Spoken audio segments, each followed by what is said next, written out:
this time we're better than ever. Oh, and we have got a treat for you.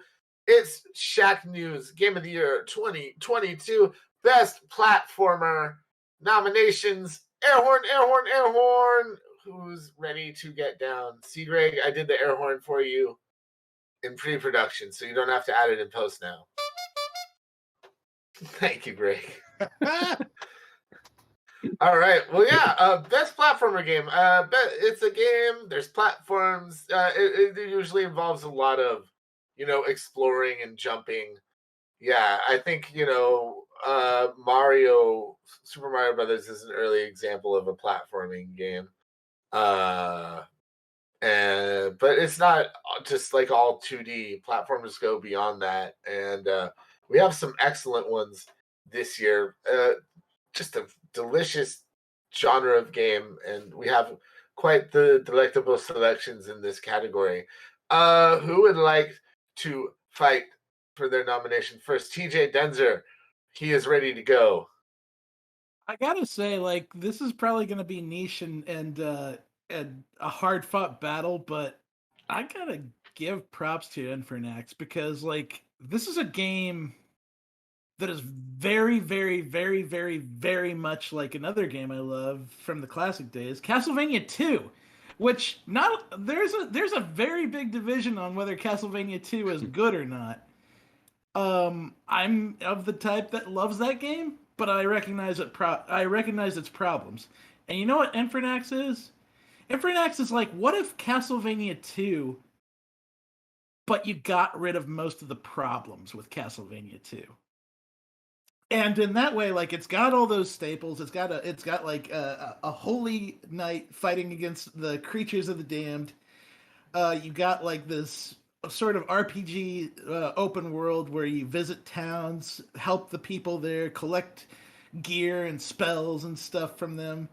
You go into dungeons and have to work your way through some pretty tough platforming challenges. That game is not easy, but it's fun and it's challenging and it's rewarding when you succeed. And it's like, for all the things that Castlevania 2 did wrong and sinned with in terms of platformers back in the day, its grindiness, I feel like Infernax is like the answer to that in so many good ways. It nails Castlevania 2's atmosphere, which was always great. Like, of all the problems that game had, atmosphere was never one of them. Honestly, it kind of reminds me of Zelda 2, The Adventures of Link. I love that game. Yeah, I mean, I don't know, just the way the side scroll. It's really just classic side scrolling RPG action sort of game. Definitely. I mean, I didn't really play too much Castlevania 2, but like I know this genre pretty damn well, and it really hits the mark in a lot of ways, like you're talking about, TJ. And yeah, it's a fun game. It's well designed. It definitely is a game that compels you to keep going back and checking it out. So no, I have a question because I haven't played this game. Is it hard, like skill based hard, or is it hard because, like, in a sense that Castlevania 1 was hard because the controls were awful? Like, is it that kind of hard? Like, what kind of hard is it? It's fair hard, but like, it is the kind of Castlevania hard where, like, you jump onto a small platform and you take a hit from an enemy and it will make you jump backwards. Oh, I hate and that. there happens to be that's why Castlevania was hard. It wasn't so much the controls. You might be referring to the jump mechanic, but like that's what made Castlevania 1 such a love-hate game for me. It was like, many a especially death the Medusa from- hits. Like, many a death being taken from a floating eyeball poking you and knocking you into instant death water. But yeah, but it's fair. Like, you learn to understand its challenge and you overcome it, Yeah. and that's the rewarding part of it. Yeah, Infernax looks great. At the time of recording this, TJ, you brought it to my attention yesterday, and I have to say it looks awesome. It definitely slipped under my radar. I'd like to say a few words about Kirby. I believe Morgan reviewed this, so I'll let them speak more to this. But Kirby this year, Kirby and the Forgotten Land struck a chord with me because the thing about Kirby is he was kind of a latecomer as far as franchise. Like I was always kind of one hardware generation behind. Like the first Kirby game came out on NES really late in that platform's life cycle. I'd kind of moved on to SNES, and then when Kirby 2 came to Game Boy, I'd moved on to something else. But this year, right time, right place to play Forgotten Land. I loved this game. I normally favor 2D platformers, but Kirby Forgotten Land just hit with me. I actually preferred it to another classic 3D platformer on the Switch, Mario Odyssey. I prefer it. I love the big mouth powers. I love the all the different worlds you explore. I think it's a speedrunner's dream. And so I think Morgan, like I said, can speak to it better than I can, but Kirby just really resonated with me this year.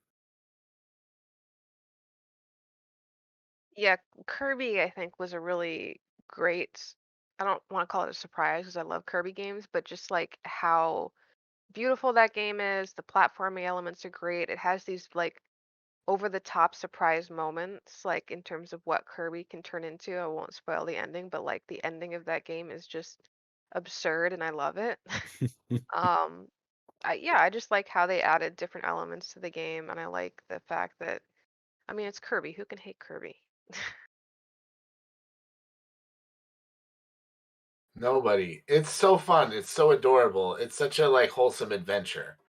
Kirby is such a dynamic character too, and I think we really see it in this with like all the new iterations that they've put in there. I mean, Kirby alone is a hit, a sensation, right? And it's so amusing when Kirby turns into these like odd shapes and like I odd love things. Like, vending machine Kirby was probably yeah, my favorite. Like there's some other late game transformations that are pretty cool, but the car Kirby and vending machine Kirby are both two early game transformations that really just made me laugh out loud. Like Kirby is just a joy to play, and I'm really glad.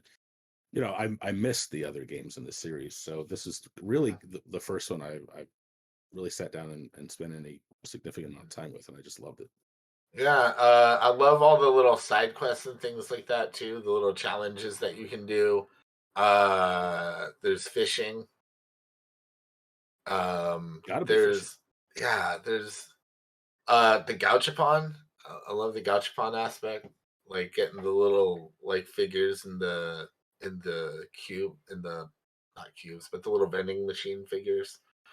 Um, the world, the environment, uh, even your like HUD world, you know, hub world rather, is just super fun to like grow and expand and engage with. Just wonderful game overall. Yeah. We have at least one more nomination. No, two more nominations, I should say. Who would like to talk about Sonic Frontiers? I can. Sonic go fast, and like when I played this game, I just had the memories of Sonic Adventure 2 and what a good game that was, and they learned so many lessons from that game.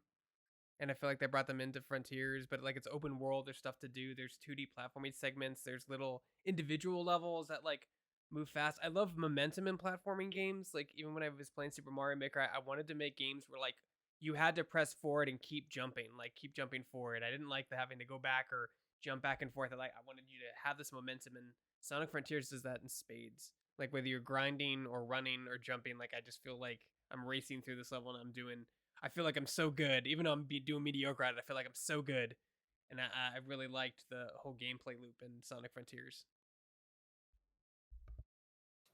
It's a pretty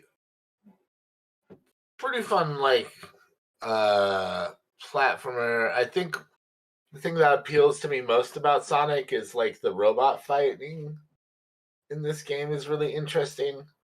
You know, I watched a video of Morgan fighting a robot early on, and they were running around its foot in order to trip it up, and I didn't even realize that was something you could do. I had just kept trying to run up its arm, and waiting for it to try and smash me to do that.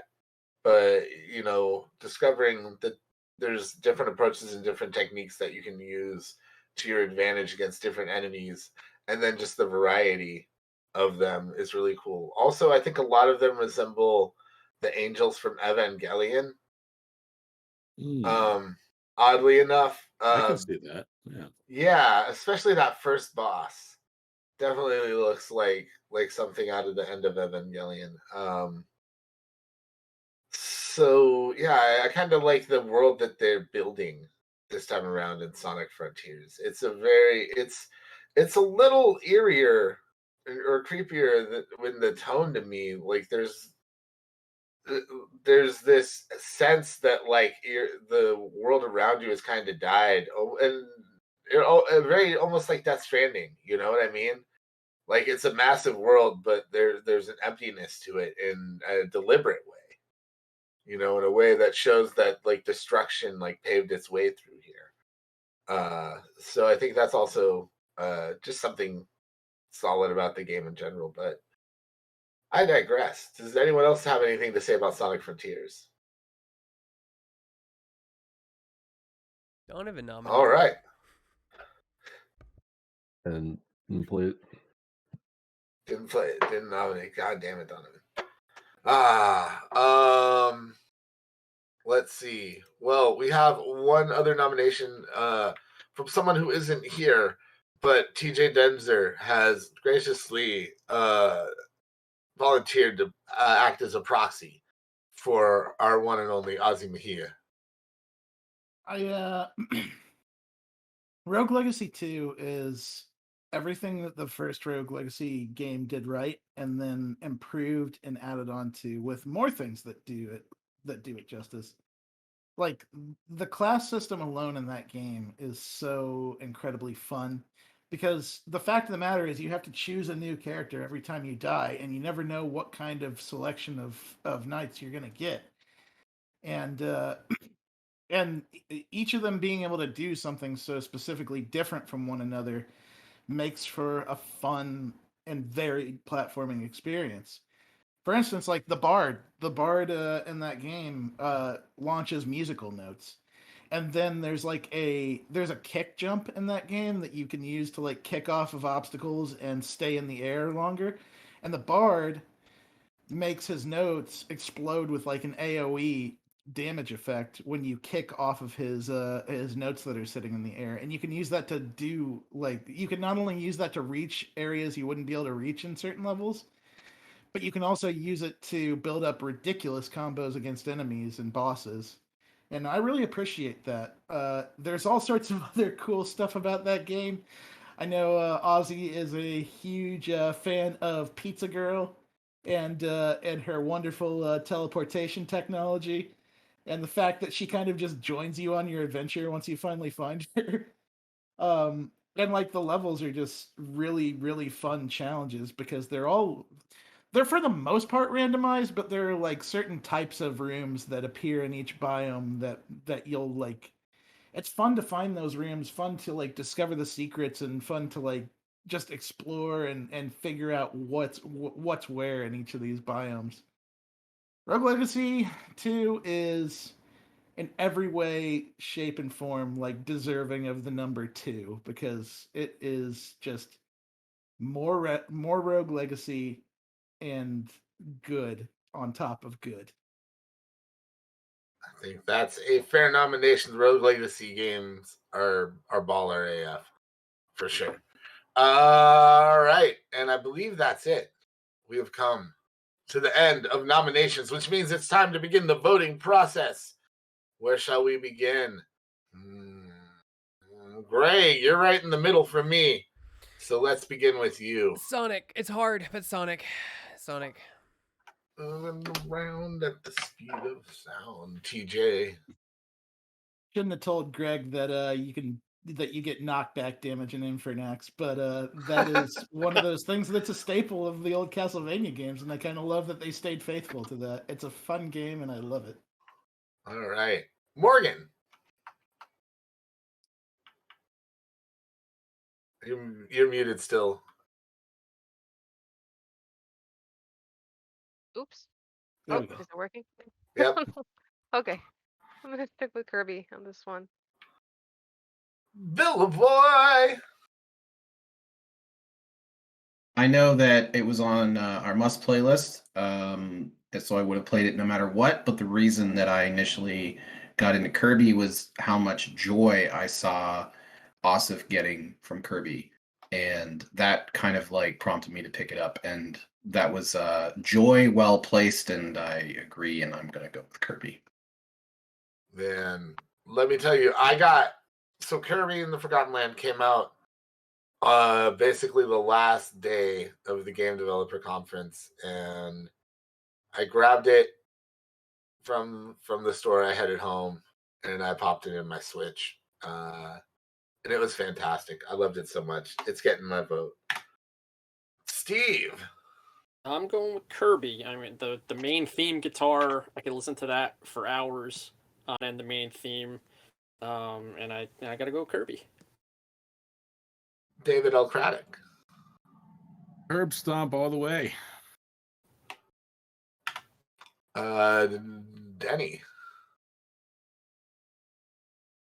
Yeah, I gotta go with Kirby as well. Definitely hit the spot. Donovan. Yeah, definitely Kirby. And of course, Asif voted for Kirby. Like, I think legally he's not allowed to vote against Kirby. No, it's in his anything. contract. Yeah. And of course, Ozzy, his nomination and vote go to Rogue Legacy 2. But it looks like Sonic wasn't fast enough to catch up with Kirby and the Forgotten Land, because that is our best platformer of 2022.